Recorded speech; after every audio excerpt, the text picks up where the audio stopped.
大家好呀，我是打哈欠的班克西赫。今天我们来体验一下 Townscaper 的短小精悍。建造卡通城镇只是要鼠标左点右点，音效精粹，颜色治愈，您瞧无可争辩。多样的房屋样式，自洽的维和方式，尽在算法层面。拐角处的树木，屋顶落脚的 up， 高台的 Telescope 自动出现。我的目标，我的限制，我的疲倦。这是沙盒游戏没有结构和甲方约束，天凭想象力的一手包办。话虽如此，开局可只有一色水天。有人想到威尼斯，有人想到桐庐县。点一下左键，地基蹦出，再点一下右键，消失不见。连续点击还会累加建成小塔，玲珑可爱。如果打掉塔身，钢结构自动填充，美观合理下是妙思如泉。即使全部打掉，地基底部还会生成螺旋桨，利用升力顶起建筑。这就是人类早期驯服群域格的珍贵录像。建议把原来你也玩原神打在公屏上。熟悉了玩法后，来建造一座国风小镇。俗话说，靠山吃山，靠水吃水，水面这么大，码头一定少不了。一个太少，两个刚好，再搭配上高耸的阙塔，一览云波烟尘鸟。人来船往的需要有宽阔的集散广场，交通除了水路，也得有陆路让人落脚。和码头保持一定距离是小镇的主体建筑。为了体现出等级和空间格局，将其体量扩大，高度加高。和国外动辄修建几十年的独栋教堂不同，我国并不强调单体建筑，而是依靠群体组合的回旋重复。换句话说，虽然我国建筑没有向天空扩展，但在平面上有序地铺开。最出彩的莫过于明清时候的北京城，在主体建筑左右对称布局小体量的次要建筑。对称给人以平衡健康的美感，也符合儒家至中和、天地未焉、万物寓焉的理念。和主体建筑相对，还有两座塔楼，通过斜廊相互连接。这组建筑群共同构成了小镇中最大的庭院空间，它既是连接建筑的交通空间，又是室外的景观空间，既作为室内的延续，又负责自然通风采光。由大庭院往西走是安静的花园。中式园林讲究师法自然，也就是说虽然是人工建造的，但是呢看起来也得像是从地里自然生长出来，玩的就是天人合一的协调。有句话总结得好，岁由人作，晚自天开。通过借景、对景、隔景、框景、障景实现空间的虚实变化，层层递进，体现的是中国美学中很重要的一个字，远。远不是物理意义上的大，是在有限的空间中营造出了无限延伸的感觉。就拿借景来说，借景是指借园外别处景观化为园内美景，目的是带动眼前的人工小天地参与到自然大天地之中。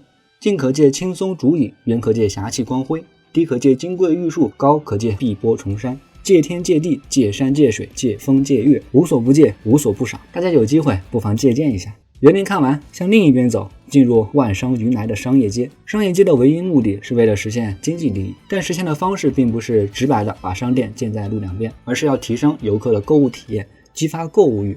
这话怎么讲呢？一进商业街，大小店铺鳞次栉比的排开，借助建筑体量上的变化，达到目不暇接的感觉。空间层次有了，连接建筑1层半的层高，又为之后的扩建提供了可能。现在把视角拉远来看一下我们的成果，加一个渲染，就变成了原神中的璃月。璃月港背山面水，万商云来，追求宏大叙事的建筑群随山势起伏不定，但和高耸的天衡山相比，仍处于谦卑的姿态。这一布局回答到这样一个问题：自然环境和建筑哪个更重要？走近了瞧，璃月建筑整体轻巧淡雅，屋面轻盈，墙体偏薄，横上有坐北朝南的布局，并且在道路一侧还设置了排水明沟。以上这些条件都反映出璃月地区气候温暖湿润，有充足的日照和雨水。在总公司门口立着两座石狮子，作为最深入人心的雕刻，上至庙堂之高，下到江湖之远，都能看到它。虽然狮子不是我国土生土长的动物，但在经历了东汉魏晋、隋唐、五代两宋和元明清4个阶段的演化后，它已经成为与社会礼仪紧密结合的世俗化产物。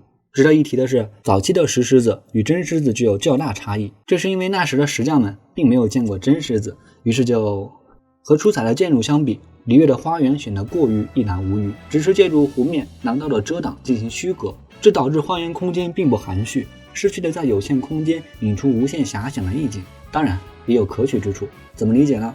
在主庭院通向花园的路上，空中连廊一直在压抑住视线的高度，因此一路上我们的焦点都集中在正前方。等到一跨入门洞，远处的天衡山便急速的展开，形成视觉冲击。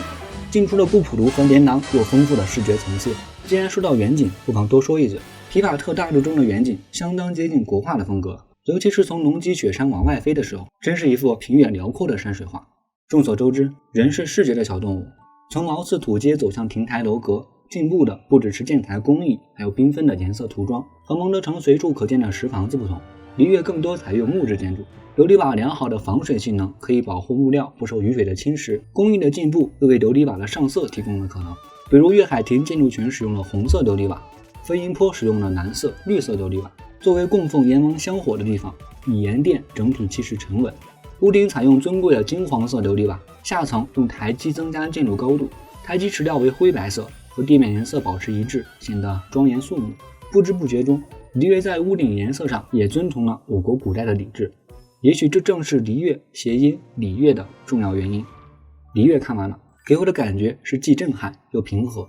震撼的倒不是那复杂的建模、悦耳的背景音乐，或者发现望舒客栈不是璃悦的错愕，而是青云顶上的两句诗：人间归离复归离，借以浮生逃浮生。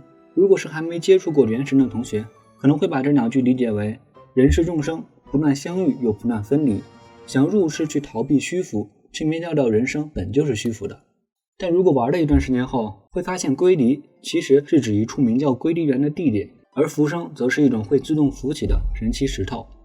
这就可以更进一步的理解为，游戏中的归离园因为魔神厮杀再次变得支离破碎，我借助浮生石的力量建造仙居一处，逃离浮世众生。但如果将剧情推到底，会发现归离又不只是说归离园，而是暗指游戏人物归中和钟离，讲的是这一男一女在世间终于生死分离，其中幸存的钟离在完成了只愿荡涤四方，护得浮世一的契约后，将璃悦托付给七星，借助浮世凡人的身躯隐于灵属世潮。这两句诗正是这段惊心动魄历程的极致经典。这种充满中国特色的诗句是任何一款国外游戏所体现不了的，也是在细品之下最震撼人心的。它是由我们所生活的环境、语言等众多因素共同孕育出的文化底蕴和生活趣味，而原神所表现出的只不过是冰山一角。好了，这就是本期的全部内容了。如果你觉得我的视频做得不错，请记得要一键3连。还想跟我看更多游戏科普的小伙伴们，记得关注我，我是班克西赫，咱们下期。